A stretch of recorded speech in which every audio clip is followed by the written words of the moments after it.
Welcome back to Check Out the Stat by your girl, Treasure Wilson, aka Stat Baby. So today we're going to talk about how Jay-Z aired everybody out at the Grammys.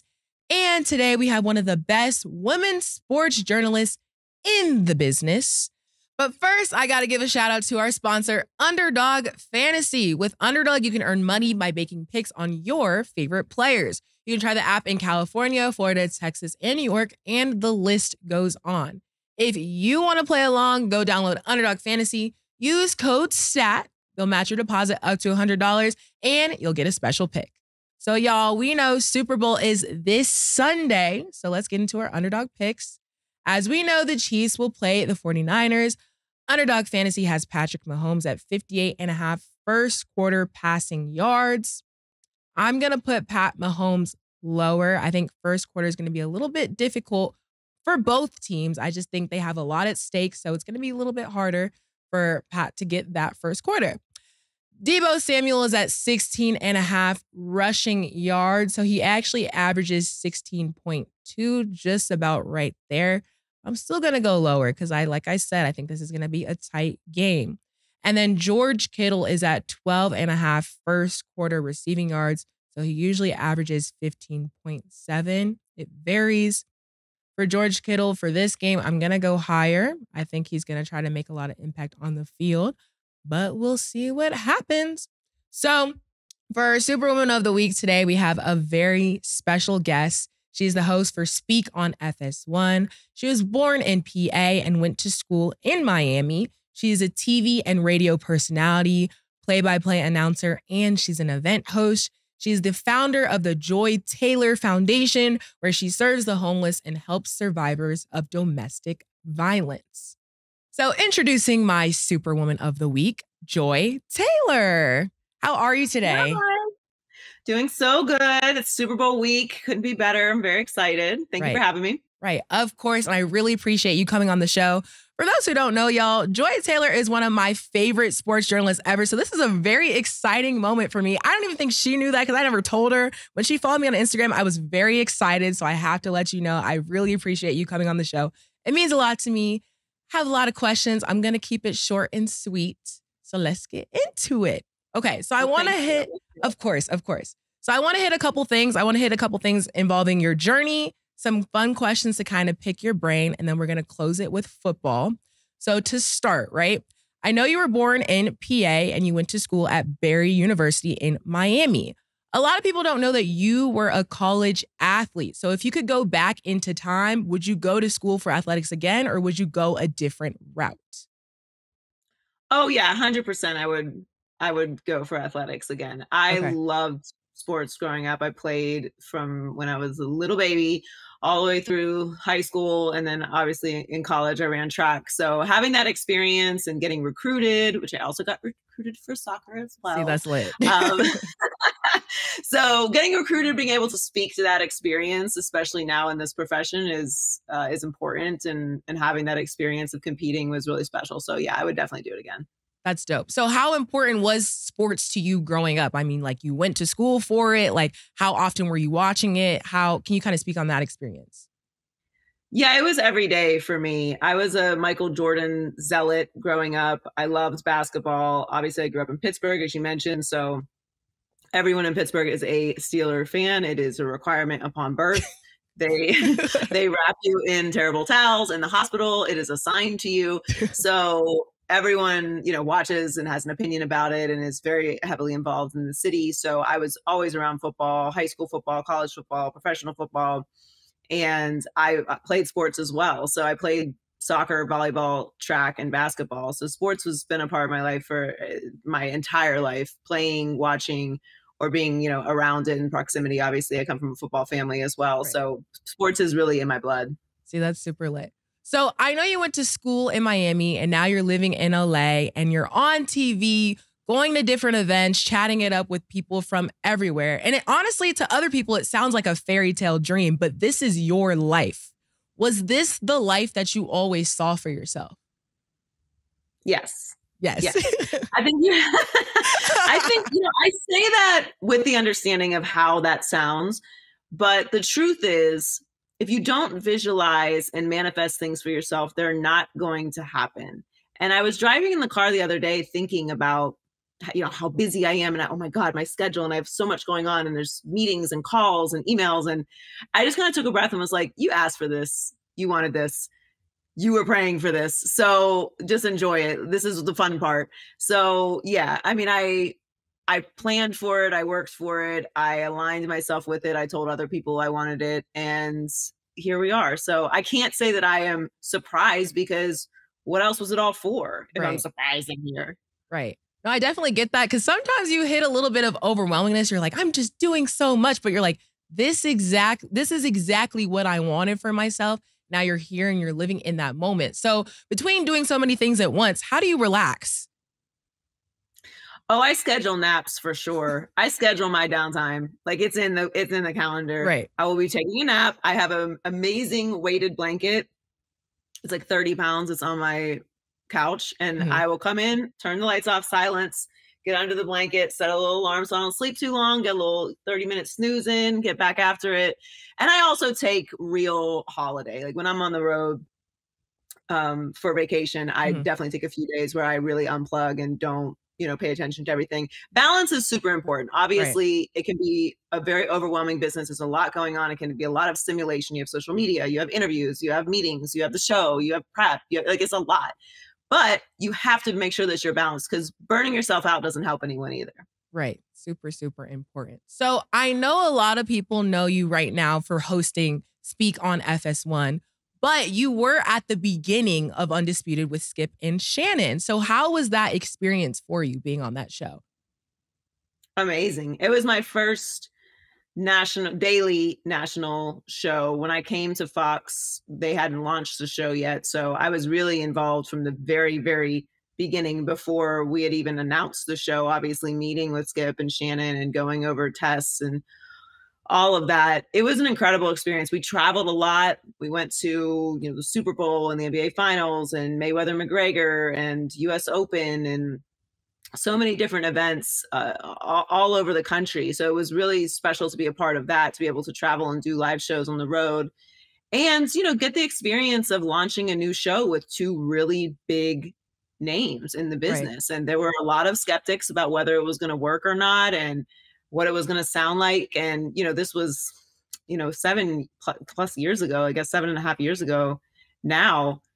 People forget that Skip left ESPN. It was a big deal. Right. So it was incredible to be a part of. It's definitely something I'm very proud of. I think we did a great show together, and I have, great memories from it. Yeah, that's super, super dope. So you, Skip, and Shannon have all individually sprouted, right? And became kind of, I would call, like, these pioneers of like sports journalism and debates. In what ways do you feel like sports journalism has changed? Because I feel like from then to now, like, there's a lot of different, pathways for it. How do you feel like it's changed?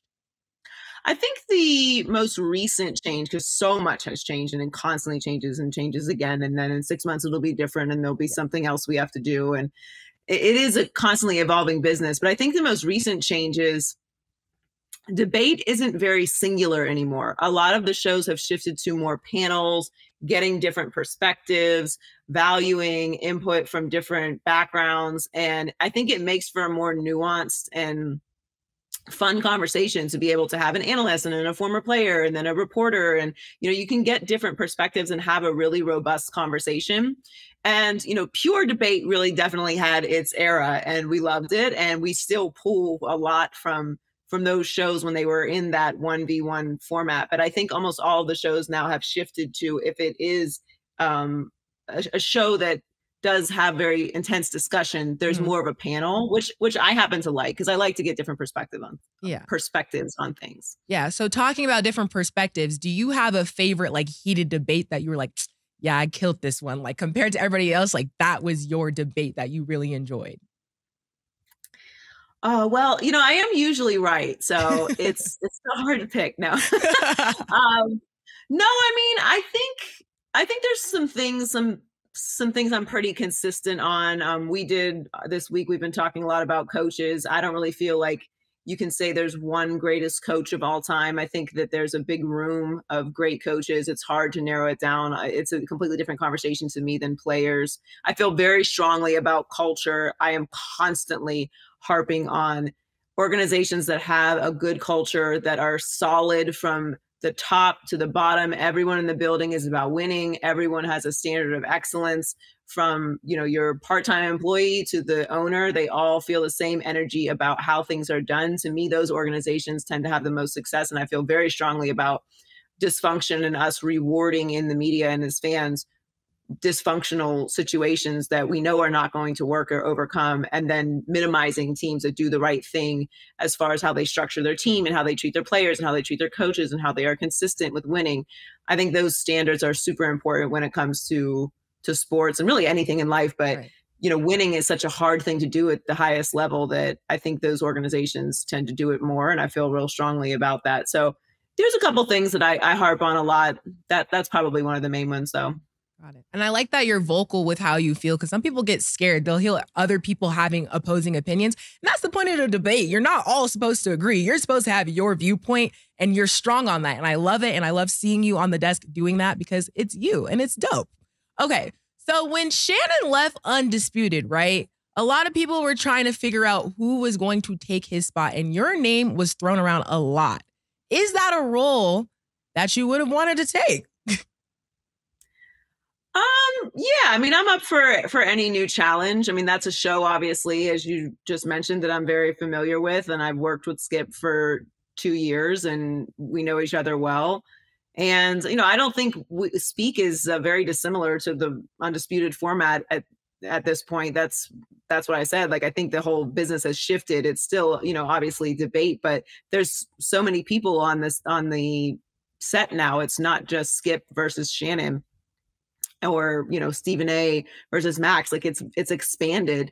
So yeah, I think I could hold my own on that show. But I'm very happy with Speak, and you know, I love working with the guys, and we have a great time. Yeah. Okay. So let's talk about being a woman in the industry. Are there some things that you wish you knew about the industry sooner, or some things that you never really could have prepared for, but you kind of are in it now and you just, all right, this is what it is? I don't know how much time we have, girl. I think one of the things that what I wish I knew earlier, what I wish I knew sooner, I wish I knew that there are going to be fewer people that really actually want to work with you, and more people with kind of weird intentions. Yes. And to not get so upset about it. And it's something I still work on, because, you know, you should be treated with respect. Yes. And you should be, you know, valued for your work. But every once in a while, you're going to have somebody who's just going to approach you on some other stuff and play like that it's about work. And that's very frustrating, especially when you've established yourself in the business and your work should speak for itself.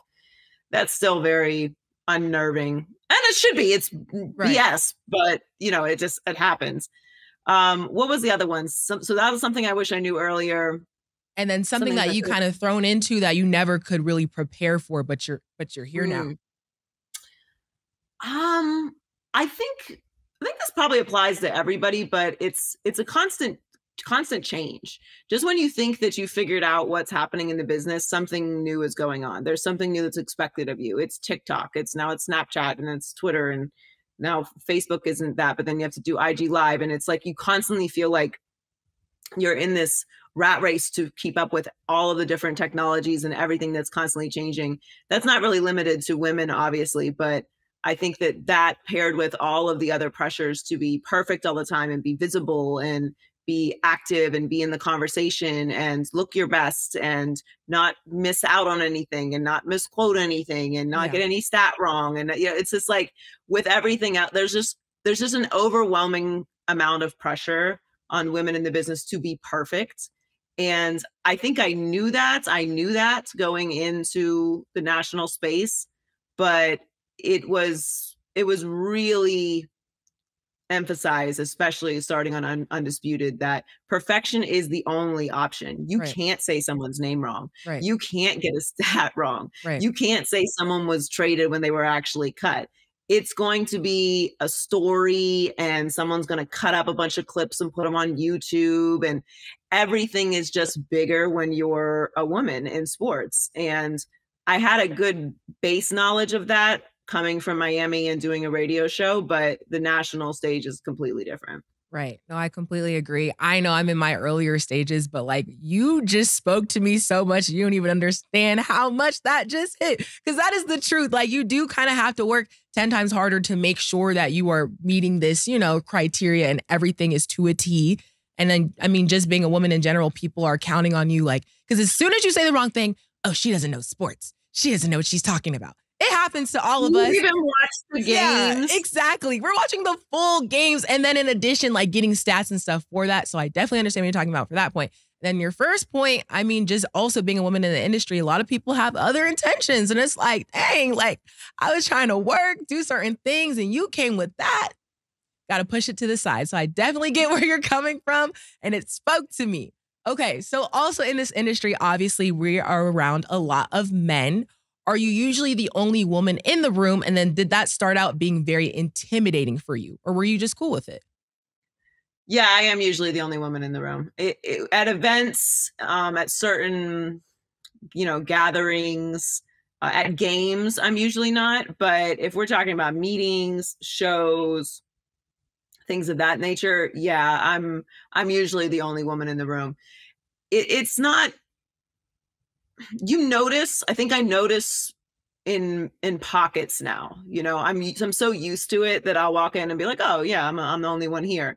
But I'm in a different space in my career where, you know, there were times when I would be the only woman in the room and I didn't feel confident or empowered to represent as the only woman in the room. If I speak up, am I going to cause problems? And then I'll mess things up for the next woman. Are they going to think I'm being a diva? Are they going to think I'm being too demanding? You know, those sort of things, that voice that's in the back of your head that's giving you all this extra pressure because you are the only woman in the room. Now I'm like, yeah, I'm happy to represent for all the other women who are not in the room. No, we're not going to do that. No, I'm not doing that. Yes, we need to do this. You know, I don't have that same anxiety being in the business now for, you know, almost 17 years. Mm-hmm. But there's definitely times in my career where I've been like, oh, only one in here. How's this going to go? Right. So looking back at kind of all the things that we just touched on, I feel like people might be listening to this and it's scary. It's pretty intimidating. It's like, how can you handle that? Where do I fit in this space? Is this something that I can do? What advice, and like, pretend that you're talking to your younger self, right? What advice would you give to younger Joy? Be yourself all the time.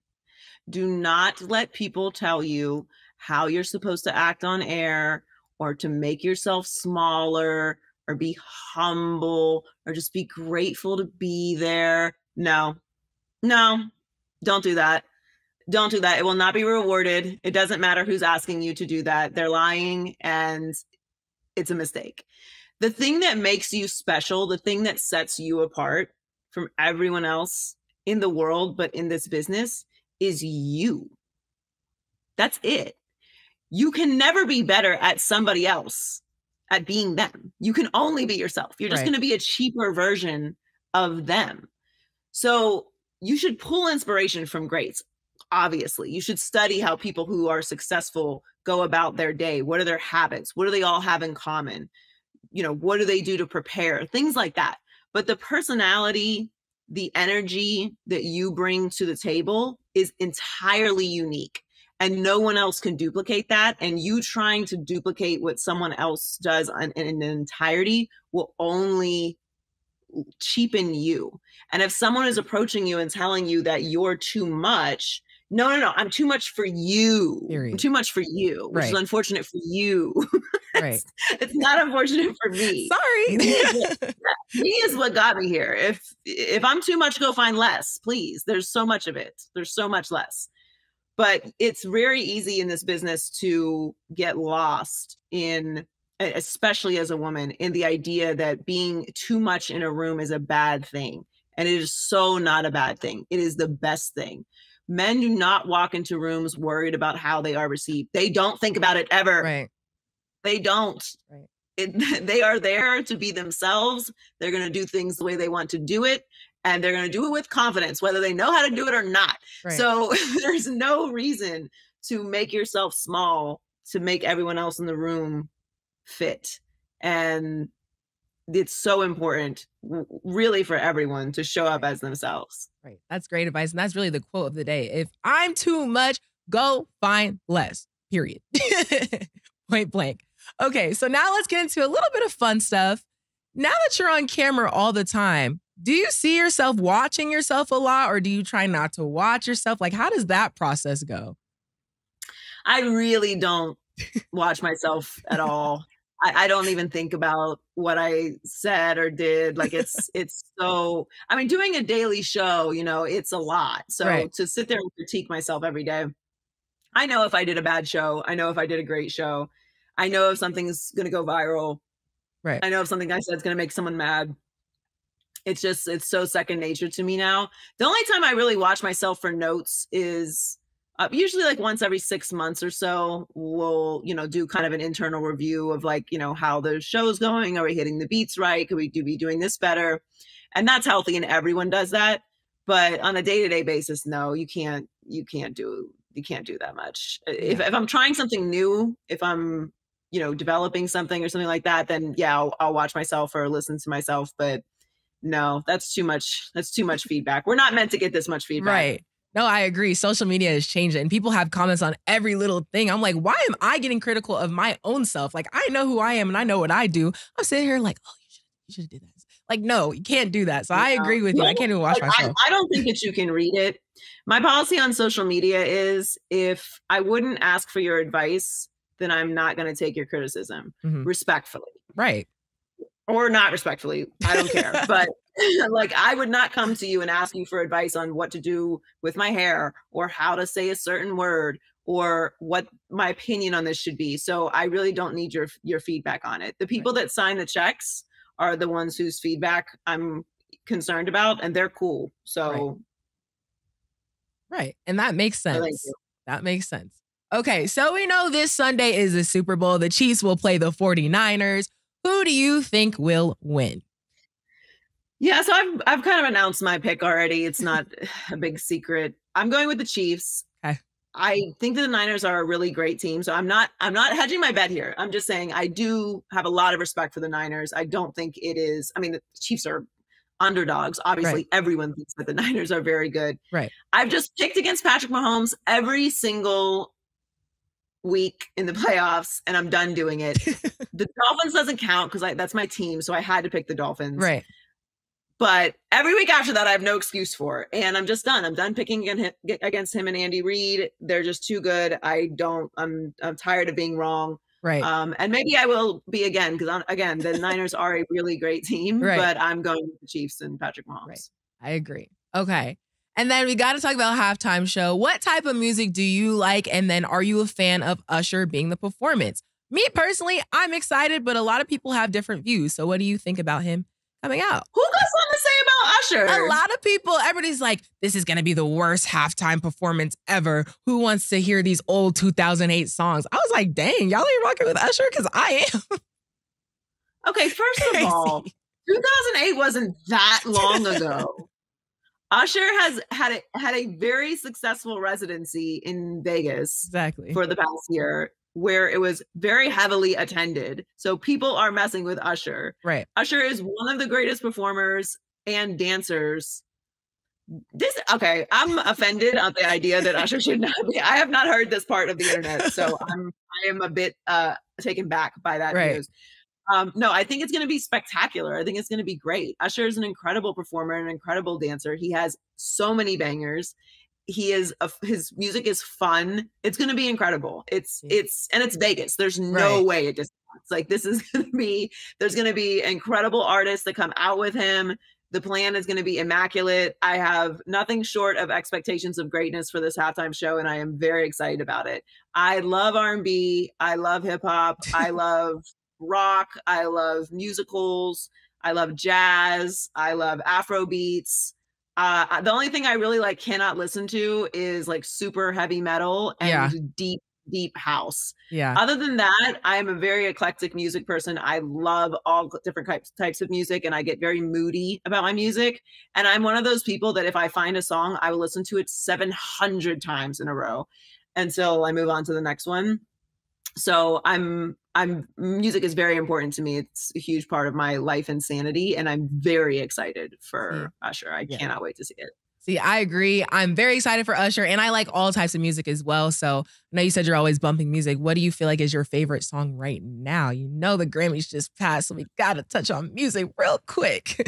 Honestly, I have been listening to, speaking of the Grammys, I have been listening to Victoria Monet all week. Period. I'm so happy for her. And that is an all-time great song on My Mama. There you go. Right. Good choice. Okay. And then before we wrap, my show is all about women empowerment. Is there a specific woman that you either look up to or that you want to give a shout out to who is killing it in the game right now? It can be sports, your favorite, any type of. Honestly, you. I have been watching you for a while now, and I'm very proud of you. Aww. What you do is not easy. I've been in that seat before. Yeah. And I know the criticisms that you're getting, and I know the pressure that you're dealing with. And you're a very young talent, and you carry yourself with a lot of poise and professionalism, and you're showing up. And I love that you have this platform and that you're getting this shine and you're getting this opportunity because you deserve. And I'm really happy to be on your show. I'm a fan. I really think you're doing an amazing job. Aww. I really appreciate it. That means so much to me. You don't even understand. I'm sitting here like, me? Like, it's National Women and Girls and Women in Sports Day. Yes, it is. As you know, I have many, many, many friends in the business. Yeah. We have a huge sisterhood of media and sports media, women and girls, and we show up for each other, which I'm very proud of that we do that. And I'm glad that you're a part of it because you're killing it. Okay. So how can people follow you, follow your initiatives, and like see what you're up to follow your journey and other things that you're doing since you have this big community that is growing? You can follow me at Joy Taylor Talks on all my social media pages, all the same at Joy Taylor Talks. And you can also follow my foundation, joytaylorfoundation.com. We have a bunch of events. We do work with domestic violence survivors, homeless awareness, and youth empowerment.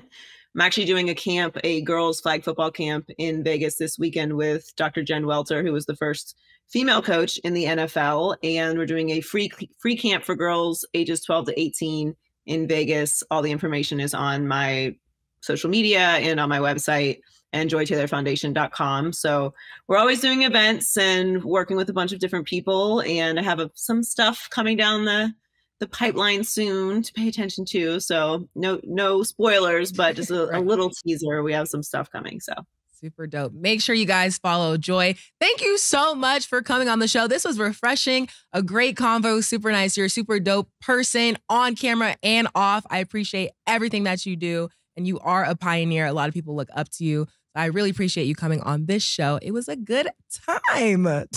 Thank you for having me. I'll see you in Vegas. Yes, I will. Okay, you guys, we're going to go to break, and when we return, we will get into Ain't No Way.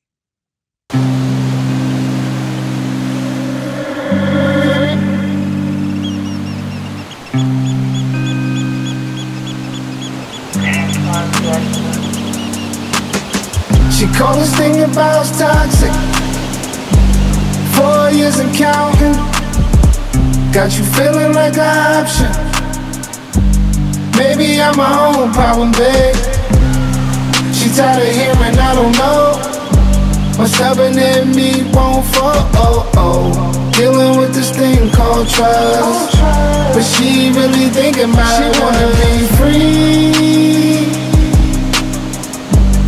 Why am I in this woman wanna be free? Hell, I don't wanna see her walk away. I wish somebody told me the rules. Disagreements let her win, then it's cool. Even when I'm right, this ain't about. Welcome back. Now moving along to the crazy things that have happened this week. Ain't no way Jay-Z aired everybody out at the Grammys.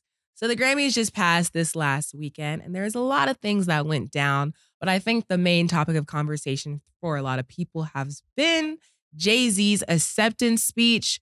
So Jay-Z went to accept the Dr. Dre Global Impact Award, and he went up to the stage with his daughter, Blue Ivy. You know, it seemed all normal and fine until Jay-Z started talking. So one of the things that he said was, I don't want to embarrass this young lady, and this was Beyonce, but she has more Grammys than everyone and never won Album of the Year. So even by your own metrics, that doesn't work. And honestly, that poses a good question. For her having won so many Grammys, why hasn't she won Album of the Year? We all know Beyonce is one of the greatest singers of this generation and many generations. And so the fact that she's never won Album of the Year does pose a question like, why hasn't she? The thing that makes it just as interesting is that when we look at who did win it, and this is no shade at the artist who won it, it's like, how come she's won 4, but Beyonce has won 0? So this year, Taylor Swift took home Album of the Year at the 2024 Grammys Award for her album Midnights. So this gave her 4 wins in that category over her career, which is the most for any artist. And let me just start out by saying, shout out to Taylor Swift. She has been doing her thing. You know, her music isn't necessarily my cup of tea, but she does have some songs that, you know, I can rock with a little bit, but that's just not my style. So like, I want to say this is no hate at Taylor Swift. I think Taylor Swift gets in the mix of a lot of things. Like even now we see with sports, it is not Taylor Swift's fault that she's being pinpointed on the camera 24/7. She's not going to say, you know, publicly, this is annoying, but I'm sure to her it's annoying because all the sports fans are like, dang, we don't want to keep seeing her on the camera, but they keep putting her on the camera and she has no control over that. So I can't get mad at Taylor for that, but it does just get annoying. And I think it makes us all view her a little bit differently. Boom. Now on the music stage, she won Album of the Year. We seeing Shawty again. So for everybody else looking from the outside in, it's just like, dang, Taylor Swift is always in the mix of things that she's not necessarily asking to be in the mixes. The girl is just doing her own thing. And that's what happens when you're a celebrity. So I can't fault her for it. And at the end of the day, that's what happens when you pop in, and Taylor Swift just got it. But she just always happens to be in the mix. Even if we look back at the Kanye intervention, you know, Taylor didn't ask for any of that. She just happened to be there making music, and she just happens to be in the forefront. So then Jay-Z continued his speech. He said, some of you may get robbed, and some of you don't even belong in the category. Then he said, when I get nervous, I tell the truth. And I know that didn't rub a lot of people the right way because I'm not going to lie, it sounds a little bit haterish, but Jay-Z said what Jay-Z felt like he needed to say. And what better place to say it than on the stage of the Grammys? Because if you really want people to hear you, to do it at an event like that is one of those things that's like, we heard you. And that's why we're talking about it now. That's why it's my ain't no way.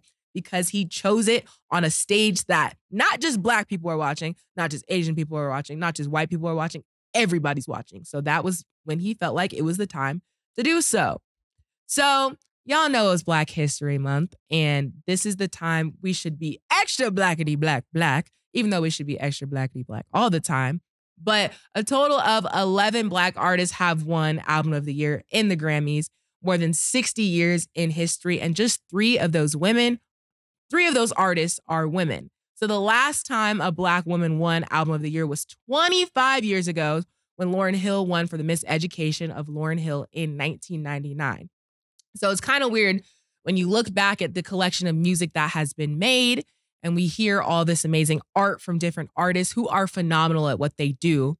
The last Black woman to win was in 1999. And as we know, Beyonce dropped Lemonade. And not just Beyonce, there's been multiple women who have dropped a lot of music. So it's like, why hasn't there been anybody else? It really makes you think. I'm not even at a set conclusion about how I feel about it because I don't know how I feel about it. And I don't know if that's a good or a bad thing because I think I'm just used to it. It's at the point where it's like a lot of women, especially Black women, will do a lot of things and they don't get recognition for it. And it sucks and it's sad. And it's like things won't change until people start to speak up on it. And Jay-Z felt like this was the time. Now, I know everybody says there's a time and a place, but like I said, if you want people to hear you, sometimes you got to do it on a platform or a stage that a lot of people wouldn't do it on.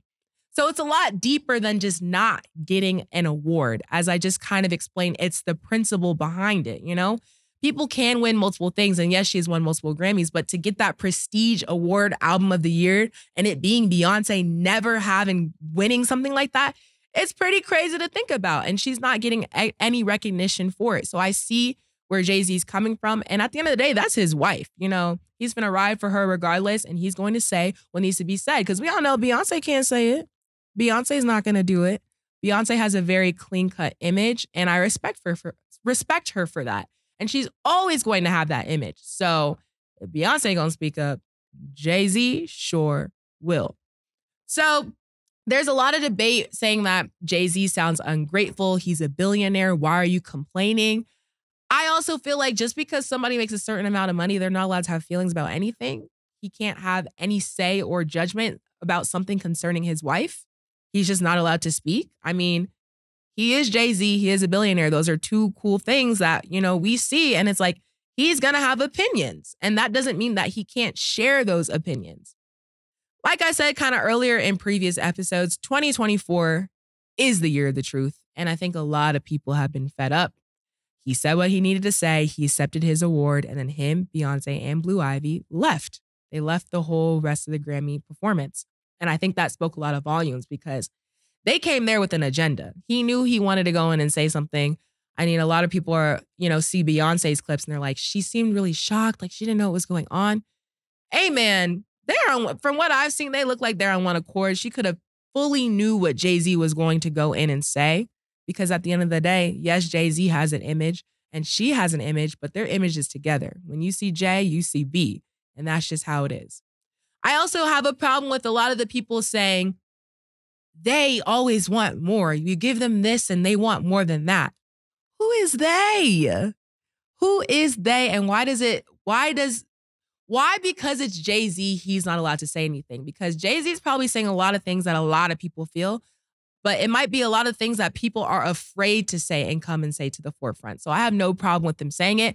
And honestly, I don't even think what he said was that disrespectful. I felt like he spoke his truth. And nobody can steer you wrong if you're saying what you believe is true. You know, he used stats. He said, hey, Beyonce got the most Grammys. Why does she got album of the year? And it makes you think. And I think it's going to make a lot of people think. The only thing that I don't like about it is the fact that now that Jay-Z made that clear, if Beyonce does go on to win an award later down, it looks like, and I don't want to say it looks like she won it because Jay-Z said something, because she's a phenomenal artist. But because it was said and now that's out there and that was a big discussion, people are going to take that and run with it. You know, Jay-Z had to say something for Beyonce to get this award. And I never want it to feel like her award is lesser than because somebody spoke up for her. And a lot of people have been speaking up for Beyonce. I cannot wait till Beyonce speaks up and say something. I don't know if she's going to say it, and I don't know if she ever will, but it'll be pretty dope to see. Okay. Now we're going to get into Tell Me What's Up, because the stats wouldn't be the stats without questions and answers from you. But we got to talk about one more thing at the Grammys. We got to discuss Killer Mike. So shout out to Killer Mike. He won 3 Grammys awards, but he was arrested shortly after. So Killer Mike was booked for suspicion of misdemeanor battery Sunday evening. This happened at Crypto.com Arena. This happened at the Grammys. So you might be scrolling on X, you might be scrolling on Instagram, and you see that Killer Mike won some Grammys, but you also see video clips of him being walked out in handcuffs. So here's my thing about it, right? I know, officers have to do what they're supposed to do. And just because of the Grammys, it doesn't stop the law. I get it. I understand. But why does this stuff happen to us? It was just one of those things like, dang, can we just let him have his moment? Like, he just won 3 Grammys. Like, I know he was booked on suspicion. Like, it's just so many factors to it that I just hate, because I just felt like that was not the moment. I'm always talking about, time and a place and choosing the best time and the place. And I just felt like, dang, like, why they have to do that to Killer Mike like that? Because, people are looking like, there goes Killer Mike. Like, they always be doing stuff like that. I hate the they, because stop putting us in this category. Killer Mike did his thing. Shout out to him for winning 3 Grammys. I think a lot of people overlooked him and were looking at other artists. He has been on a slow grind, but being dedicated to his craft and making sure that he puts out real hip hop. And I salute him for that. We need more of that. So shout out to him. I just hate the way that went down because it just wasn't a good look. And it has nothing to do, it's not his fault. At the end of the day, it's not his fault. That's what the officers decided to do at that moment. And you can't really say anything against that. You just got to go with what's going on. I just hate that happened to him. I hate how it looked because, of course, it's happening to Black people and they always going to do that stuff to us, but it's okay. Because at the end of the day, y'all, we going to rise. At the end of the day, we going to rise. So that's it for today's episode. Y'all can hashtag check out the stats so we can continue the discussion next week. And maybe your question or take will be featured. Make sure y'all put in the comments how y'all felt about Jay-Z's speech and Killer Mike being arrested. I gotta know. And again, shout out to Joy Taylor for the amazing interview earlier. I hope you guys enjoyed. But thanks for hanging out with me and checking out the stats. I'll see y'all next week. Two big necks, like when they doing them 2 for $5.